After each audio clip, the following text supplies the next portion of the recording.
Hello, and welcome back to On the Steps. I'm Max Davis-Housefield. I'm Verna Chen. And I'm Madeline Woo. Coming up, pro-Palestine and pro-Israel organizations hold demonstrations on campus. Volunteers conduct the Westwood Homeless Count. The French Club hosts a flash mob. And women's basketball takes on Illinois.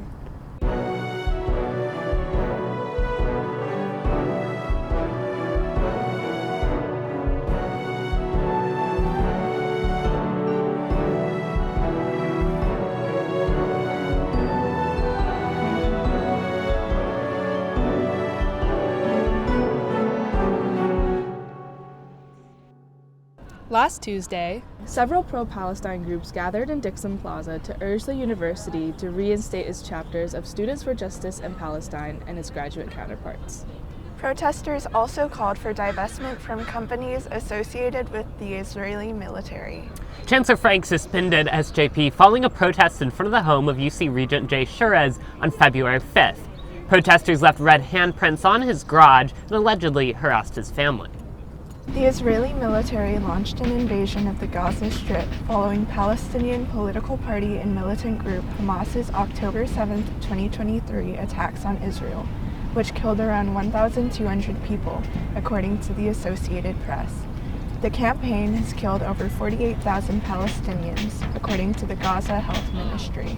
A ceasefire went into effect on January 19th. Last Tuesday's demonstration began in front of Royce Hall, with speakers criticizing the decision to suspend SJP. Pro-Israel counter-protesters also showed up to demonstrate. After a handful of speeches, the protesters marched to Murphy Hall, UCLA's administrative building, aiming criticisms at university leadership. Then, the demonstrators walked across campus before entering the Mathematical Sciences building, where the fire alarm then went off. After crossing into Engineering 4, the group marched along Westwood Plaza toward the UCPD building where they were met with police cars. After several minutes, officers formed a line in front of protesters, prompting the march to change direction. Demonstrators returned to Bruin Plaza, where a final round of speeches concluded the rally. One person was later detained in connection with the protest. UCPD said elements of the demonstration violated time, place, and manner policies. Last Wednesday, off-campus pro-Israel organization Let's Do Something held a protest in Bruin Plaza, mourning the return of the Bibas family's remains to Israel after their death in Hamas captivity. The Bibas family had become well known in Israel and around the world because one of the two children was the youngest hostage. Their mother was also held by Hamas, but their father had returned home alive earlier. The protest started with an accordion performance from a member of the organization, which was followed by a speech by one of the founders, Daniel Braun, on how the organization started in response to the loss of a friend in the October 7th attack. Attendees held images of the Bibas family and participated in a prayer for them. Moving on to our next story of the week, the Westwood Homeless Count was conducted last Thursday. Many Bruin volunteers participated in the annual census of the unhoused communities surrounding campus. The Daily Bruin's Katie Chavez has the story. We collect this data. It's going to be reported to the federal government. This happens through all 50 states, and it gives us, again, this snapshot in time that on this day at this time, this was the condition and the state of homelessness of unhoused folks in Westwood and in the United States of America. Hi, I'm Katie Chavez for the Daily Bruin, and I'm here at the 2025 Westwood Homeless Count. This is a national activity that takes place literally in all 50 states. This is done typically in the month of January, but this year, because of the wildfires, the count in Los Angeles County was moved 1 month to February. What we're doing is we're going out in the entire Westwood Community Plan area. That's from Sunset Boulevard on the north to Santa Monica Boulevard on the south, from the 405 freeway, Sepulveda, all the way east to the Beverly Hills border. It's a very large area. Of course, it includes the entire UCLA campus. It is an incredible opportunity to be here with you this evening. I actually just arrived less than a week ago, but this was such an important event for me to be at, and on behalf of our entire family and the Chancellor, of course, Chancellor Frank, to be here with you. Hi, I am Felicia Marie Nall, and I'm here with a number of different capacities. I'm a professor at our School of Medicine and an advisor at UCLA Health. We believe in evidence-based policymaking and counting, knowing how many people are affected by a particular issue like being unhoused, like homelessness, is an essential piece of evidence in order to be able to design policy and to target interventions that a city or a state or a country would choose to have for any population. So what we hope to achieve here, and this is obviously an incredible community event, is to get that evidence.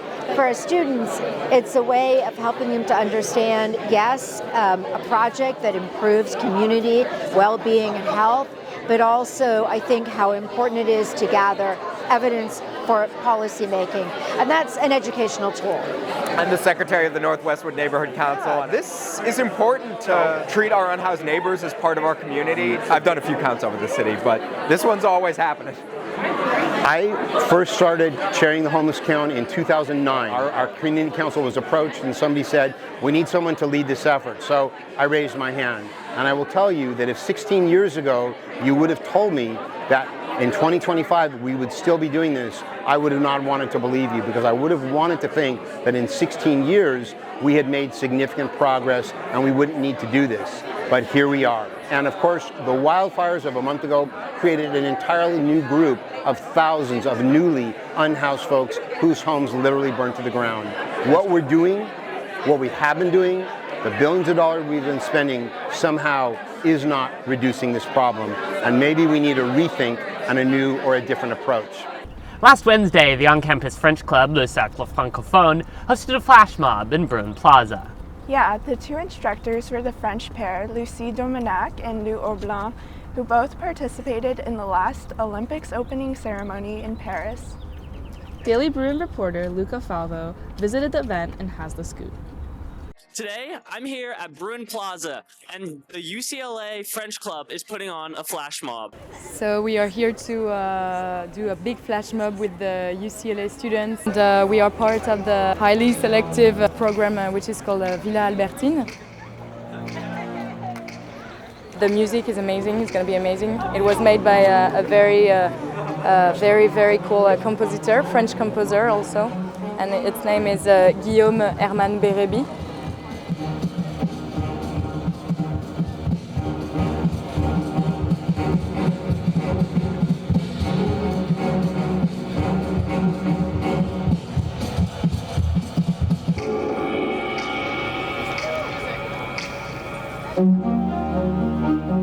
I don't know if we have really expectation, even having fun, sharing with a lot of people, see some smiles, see some good energy, and this opportunity to share with other people from another country what is the power of dance, just movement together.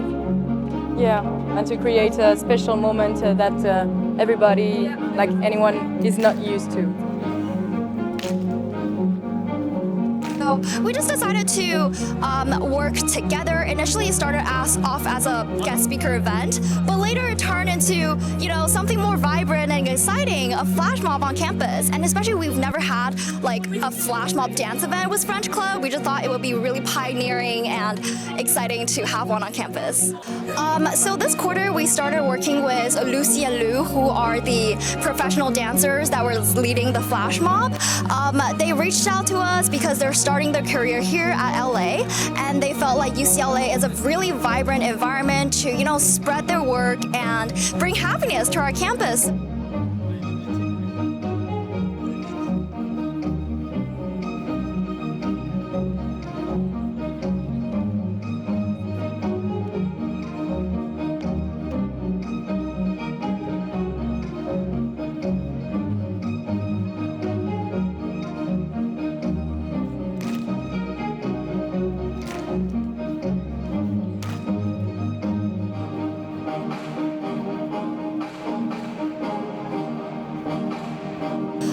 just brought together many students from incredibly different majors and different year groups, and it just warms my heart to see how dance can bring everyone together and how we're spreading awareness of our club and just how happy everyone was in the middle of their midterms right now.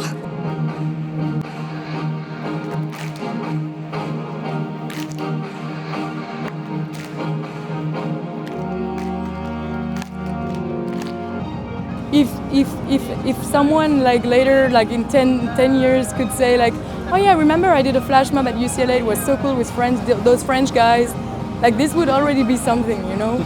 Like it's cool to create a memory together and just like see what happens, you know? Yeah. We're very flexible with this, we don't want to force anything. I'm Luca Falvo for the Daily Bruin. Well, it's our favorite time of the week. It is time for sports. In women's basketball news, number 3 ranked UCLA took on number 25 ranked University of Illinois on Thursday. The Daily Bruin's Carolina Barsakov was on the sidelines and has the scoop. I'm here at the UCLA women's basketball game against the University of Illinois. Today's game is raising awareness and funds for cancer, commemorating those lost as well as survivors. The game is just about to begin. Number 3 UCLA women's basketball faced off against number 25 Illinois last Thursday. This was the Play 4K breast cancer awareness game in support of the K-Yao Cancer Fund. Prior to tip-off, a silent auction was held with proceeds benefiting the Play 4K Cancer Fund. Scoreboards throughout the game highlighted this occasion. As the game began, Illinois failed to score in the first 4 minutes of the game, allowing UCLA to gain a 6-point lead by the end of the first quarter. UCLA scored 18 second quarter points. However, junior forward Janiyah Barker had to leave at the beginning of the second as a result of sustaining a minor knee injury and was unable to return to the game. By halftime, the Bruins were up 32-18.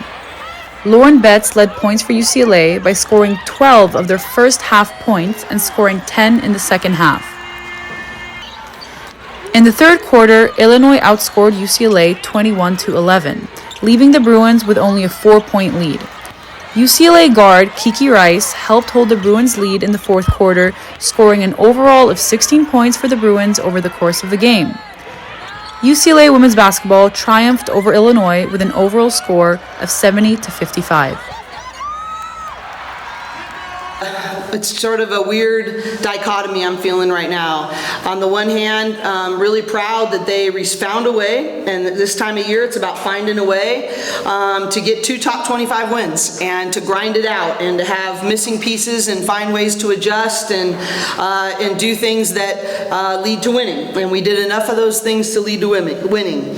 On the other hand, we are not playing with the kind of fervor, passion, focus, aggression that I've seen from our team, and we got to figure that out really fast. And so, Coach Wooden used to say, nothing great is ever achieved without enthusiasm, and I think there's more enthusiasm in us. And so I trust their hearts, I trust their work ethic, so we got to figure out what's getting in the way of that, and that will be imperative before we go to Iowa and play in front of a sold-out crowd. I'm Carolina Barsakov with the Daily Bruin. Well, that is our show for today. Thank you for watching. And we'll see you next week.